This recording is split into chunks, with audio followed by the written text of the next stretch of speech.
Dear readers, I'm back. This Andy. I'm back with my best short fiction story ever, Courting the Wizard's Daughter. I'm sure you'll all be very interested with this article. It's a really nice read. You can all read it on my blog site, Blogging with Andy, or you can just listen to it here on YouTube. I'll continue playing it. Just listen to it. I'm sure you'll like it. Okay, let's go. Chapter 1 of Gloves, Medieval Courtship and Things.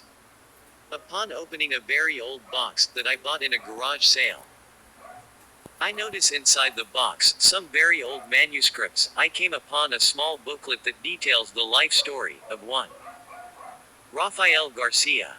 Nay, not life story. This must be fiction, although the author of this leaflet swear it is a true story, the story of how he found his true love. Colchester is a town with more than 2,000 years of recorded history. Lots have happened throughout its recorded history, but none more interesting than what happened to me. Thus began the author of this leaflet. One day, after watching a very satisfying play by Gorboduc, an original English play that used blank verse. Upon exiting the inner temple during a crowded Christmas season, Raphael saw what makes most people's blood boil. Three gentlemen was accosting a single lady.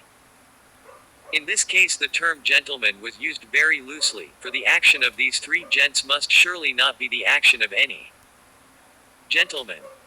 One gent has grabbed hold of the lady's arm roughly. So, Raphael naturally intervened. Raphael declared loudly, "Unhand her, you scoundrels." One of those gents turned around and said, "Pray tell, who might you be?" "My name is Raphael, although that is not important to you.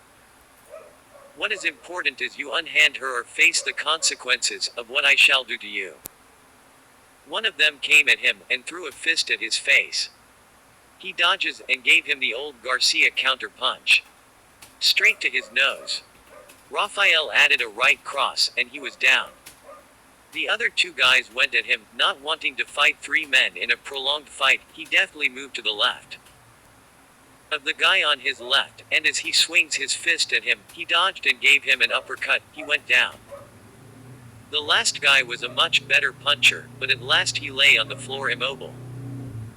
Raphael turned around to face the lady and was stunned by her beauty. This would have been the undoing of the most dashing member of the Garcia clan, as the first guy have gotten up and tried to stab him from behind.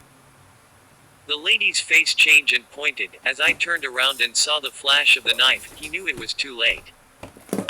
But the guy stumbled, must be his lucky day. He still got slashed, but it was a minor wound. He grabs his knife, hand twisted hard, and the knife dropped. Seconds later the man was down unconscious. And Raphael said, "You better get going, or I might have to do something you will regret." At that point Raphael was in a rage, having come near death. And that man quickly grabs the bloodied guy on the floor, and lurch away with the other guy. Raphael turned to face the lady again and she was gone.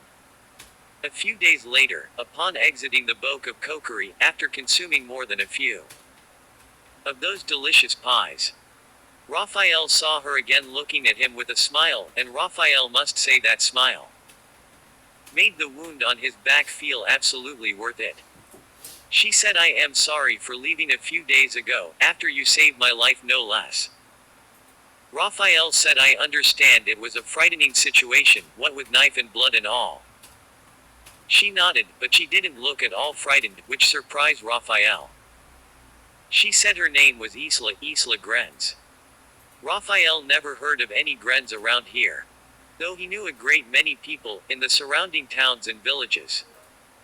She favored him another smile and said yes, her folks are from far away. Raphael asked her to drink tea with him, more pies from Boke, and tea, English tea. Naturally she said yes. Thought Raphael can't imagine any woman saying no to someone as dashing as he is. But facing Isla, Raphael admit for the first time he felt nervous. Raphael told her about the Garcia clan, a most noble family. He said, "My father one of the most respected figures in all of England. My mother a most noble lady. And my siblings, 3 older brothers all married and 2 older sisters married as well to respectable families. Leaving me the only bachelor in the family. Isla laughed and said, so nobody wants you. With a teasing smile. Raphael said, plenty, but I'm not the settling type. So, what would make you settle? He replied, the right woman. Asterisk to be continued.